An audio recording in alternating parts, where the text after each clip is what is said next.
नमस्कार, फाइटर समाचार में आपका स्वागत है। पेश आज 16 अक्टूबर सुबह 6 बजे राजस्थान की खास खबरें। राजस्थान विधानसभा चुनाव में बीजेपी और कांग्रेस पार्टी से उम्मीदवार बनने के लिए हर नेता संभव कोशिश कर रहे हैं, लेकिन हकीकत में दोनों ही पार्टी इस बार सर्वे को आधार मानकर ही उम्मीदवारों का सिलेक्शन कर रही है। इसके लिए बीजेपी ने जहां association of billion minds, Dhruv research और एक्सेस माई इंडिया जैसी सर्वे कंपनियों को कमान सौंप रखी है, वहीं कांग्रेस के लिए इंक्लूसिव माइंड्स और डिजाइन बॉक्स जैसी कंपनी सर्वे का काम कर चुकी है। केंद्रीय गृह मंत्री अमित शाह राजस्थान विधानसभा चुनाव को लेकर लगातार सक्रिय हैं। वह राजस्थान में वरिष्ठ नेताओं की बैठक ले चुके हैं, जिसमें सर्वे रिपोर्ट के आधार पर उन्होंने उम्मीदवारों के नाम पर चर्चा भी की थी। चुनाव से ठीक 6 महीने पहले ही इन एजेंसियों ने प्रदेश भर की 200 विधानसभा में अपने असेंबली मैनेजर को नियुक्त कर दिया था। सर्वे कंप्लीट होने के बाद पार्टी के वरिष्ठ नेताओं को फीडबैक दिया जाता है, उसी के आधार पर उम्मीदवारों का सिलेक्शन होता है। पेपर लीक मामले में प्रवर्तन निदेशालय के अधिकारियों को अहम सबूत और कैश मिला है। इसमें कई आपत्तिजनक दस्तावेज, संपत्तियों को बेचने के डॉक्यूमेंट और इलेक्ट्रॉनिक उपकरण हैं। फिलहाल ईडी ने इसका खुलासा नहीं किया है कि कैश और दस्तावेज किसके घर से कितना मिला है। ईडी ने 3 जिलों में कांग्रेस नेता दिनेश खोड़निया सहित अशोक जैन, प्रेरणा चौधरी और सुरेश ढाका के 9 आवासों पर सर्च किया था। अधिकारियों का कहना है कि रिकवरी के बाद भी उनकी जांच जारी रहेगी। ईडी ने बताया, पेपर लीक में आरोपी बाबूलाल कटारा और भूपेंद्र सारण के खिलाफ दर्ज एफआईआर के आधार पर जांच शुरू हुई। दोनों से पूछताछ में खुलासा हुआ कि दिनेश खोड़निया, अशोक जैन, प्रेरणा चौधरी से संपर्क था। इस पर टीम ने सर्च किया। सर्च के दौरान कई आपत्तिजनक दस्तावेज मिले हैं। इसका ईडी ने अभी खुलासा करने से इनकार कर दिया है। बीकानेर जिले में एक प्राइवेट स्कूल बस के कंडक्टर ने 3 साल की मासूम से छेड़छाड़ और अश्लील हरकत की। उसने मासूम को इस बारे में घर पर नहीं बताने को धमकाया। बच्ची ने हिम्मत दिखाते हुए पूरी घटना अपनी मां को बताई। इसके बाद जब बच्ची के प्राइवेट पार्ट में दर्द हुआ तो फिर उसने हैवान कंडक्टर की अश्लील हरकत बयां कर डाली। मां ने समझदारी दिखाते हुए दोनों बयानों की वीडियोग्राफी कर ली। इसके बाद रिपोर्ट दर्ज करवाई। मामला एक पॉश कॉलोनी का है। मां ने रिपोर्ट में लिखा है कि पूरी घटना को बच्ची ने स्कूल में एक मैडम को बताया था, लेकिन टीचर ने बच्ची को डांट दिया और कहा चुप हो जाओ और अपना खाना खत्म करो। मां ने एफआईआर में एक महिला कंडक्टर का नाम भी लिखा है, जिसने पूछताछ के दौरान बताया कि मदनलाल जानबूझकर बच्ची की सीट पर बैठता था ताकि अश्लील हरकत कर सके। सीओ सदर शालिनी बजाज ने बताया कि पता लगाया जा रहा है कि महिला कंडक्टर और ड्राइवर की क्या भूमिका है। इसकी पुख्ता जानकारी मिलने के बाद आगे की कार्रवाई की जाएगी। सीकर के उद्योगनगर इलाके में पटवारी की नौकरी लगवाने के नाम पर लाखों रुपए की ठगी का मामला सामने आया है।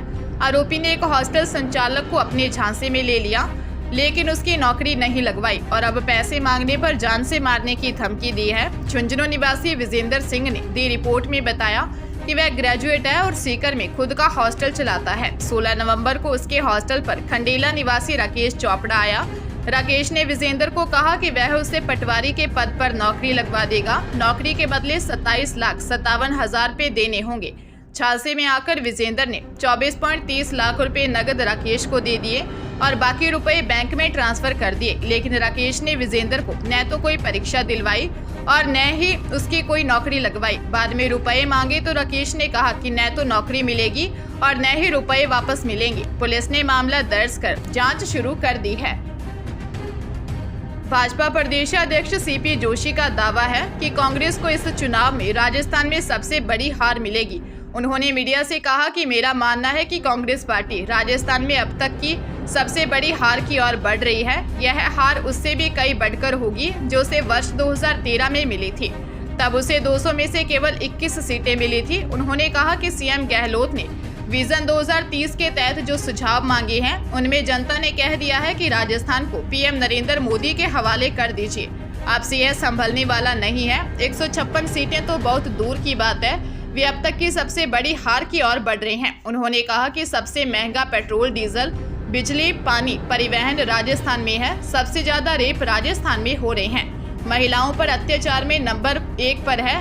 सरकार के मंत्री, विधायकों पर कई तरह के आरोप लग चुके हैं। डिप्टी सीएम रहे Sachin Pilot RPSC paper leak मामले में पदयात्रा निकाल चुके हैं। दौसा जिले के मंडावर पुलिस थाना इलाके में लाइसेंस बनवाने के नाम पर एक जने से 10 लाख की ठगी का प्रकरण सामने आया है। पुलिस ने बताया कि गढ़ हिम्मत सिंह निवासी चंद्र प्रकाश ने रिपोर्ट दर्ज करवाई है कि उसे कहा गया कि आपका NHAI में लाइसेंस बन रहा है जो कार्याधीन है।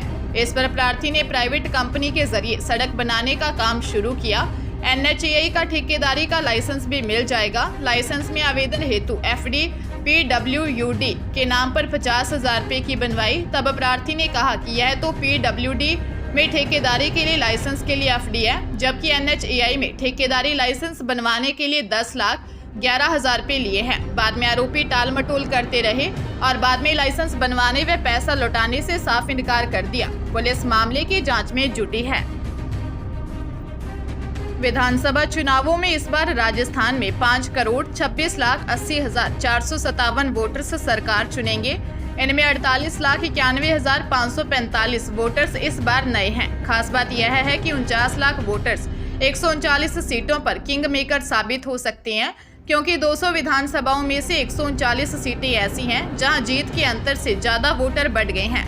खास बात यह है कि इन 139 सीटों में कुछ सीटें कांग्रेस के मंत्रियों और भाजपा के दिग्गज नेताओं की हैं। इन सीटों पर दोनों पार्टियों के दिग्गजों का फैसला ये बड़े हुए वोटर्स करेंगे। नए वोटर्स की ताकत ऐसे समझ सकते हैं कि पिछली बार मालवीय नगर सीट से भाजपा के पूर्व मंत्री कालीचरण सराफ 1704 वोटों से जीते थे। इस बार वहां 1780 वोट बढ़े हैं। इसी तरह हवा महल सीट से कांग्रेस के दिग्गज महेश जोशी 9,282 वोटों से जीते थे। इस बार वहां 19,076 वोटर नए जुड़े हैं।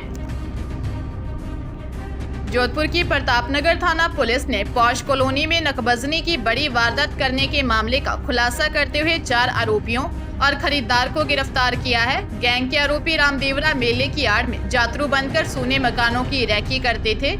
इसके बाद मौका पाकर मकान में चोरी की वारदात को अंजाम देते थे। ADCP वेस्ट गौरव यादव ने बताया कि 12 सितंबर को राजेश जांगीर के घर से करीब 1 किलो सोना, 3 किलो चांदी और 2 लाख की नकदी चोरी हो गई थी। इस दौरान पुलिस ने 1500 से अधिक CCTV कैमरे चेक किए, जिसमें बागरिया गैंग के आरोपियों का नाम सामने आया। पुलिस ने गैंग के आरोपियों को पकड़ने के लिए लगातार 1 महीने तक संदिग्ध बागरिया गैंग के डेरों पर निगरानी रखी। इसके बाद पुलिस ने गोपाल बागरिया, धर्मराज बागरिया, मोहन बागरिया, गोपाल बागरिया को गिरफ्तार कर लिया। सभी आरोपी रीको एरिया, शास्त्री कॉलोनी, विजयनगर, जिला ब्यावर के निवासी हैं। पुलिस ने आरोपियों से चोरी का माल खरीदने वाले विनोद उर्फ गोविंद सोने, निवासी ओझा मोहल्ला, पुलिस थाना रायला, जिला भीलवाड़ा को गिरफ्तार किया है।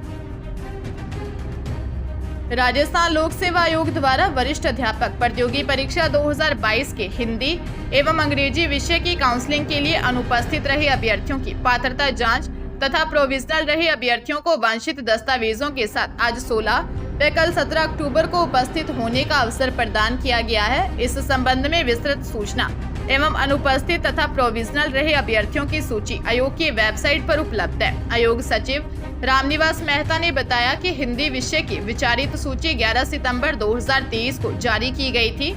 इसमें सम्मिलित अभ्यर्थियों की काउंसलिंग का आयोजन 6 अक्टूबर तक किया गया था। इसमें अनुपस्थित रहे 76 अभ्यर्थियों को आयोग द्वारा पात्रता जांच के लिए तथा प्रोविजनल रहे 53 अभ्यर्थियों को वांछित दस्तावेजों के साथ आज सुबह 10 बजे आयोग कार्यालय में उपस्थित होना होगा। अलवर के रामगढ़ कस्बे में बस स्टैंड व पुलिस थाने के बगल में 22 साल के युवक रवि नायक की हत्या कर दी गई। उस समय रामलीला के शोर शराबे के कारण युवक की चीख पुकार भी अधिक नहीं सुनी। रात को गंभीर घायल को अलवर जिला अस्पताल लेकर आए। यहां डॉक्टर ने मृत बता दिया। युवक अपने माता पिता का इकलौता बेटा था। 5 साल पहले भाई की मौत हो चुकी है। मृतक रवि के चचेरे भाई गुलाब ने बताया कि रवि नायक घर से रामलीला देखने के लिए अकेला ही गया था। रामलीला से 2 लोग आए और उन्होंने बताया कि रवि को किसी ने घायल कर दिया, तो तुरंत उसे अस्पताल ले गए, जहां डॉक्टर ने उसे मृत घोषित कर दिया। गुलाब ने वाशु सहित 6 जनों पर हत्या का आरोप लगाया है। मामले में पुलिस ने 2 जनों को पकड़ लिया है, बाकियों की तलाश है। जयपुर में पड़ोसी के नाबालिग लड़की से रेप करने का मामला सामने आया है। आरोपी पड़ोसी ने नाबालिग को रात के समय मिलने के बहाने छत पर बुलाया था। नाबालिग बेटी को ढूंढते हुए मां छत पर पहुंची तो आरोपी पड़ोसी भाग निकला। नाबालिग के पिता ने मानसरोवर थाने में दर्ज रिपोर्ट में बताया कि उनकी 15 साल की बेटी के साथ पड़ोसी लड़के ने रेप किया है। पड़ोस में रहने के कारण आरोपी से नाबालिग बेटी की बातचीत थी। देर रात आरोपी ने डरा धमकाकर मिलने के बहाने नाबालिग बेटी को छत पर बुलाया और डरा धमकाकर उसके साथ जबरदस्ती की। पुलिस ने आरोपी के खिलाफ रेप और पोक्सो एक्ट में मामला दर्ज कर जांच शुरू कर दी है।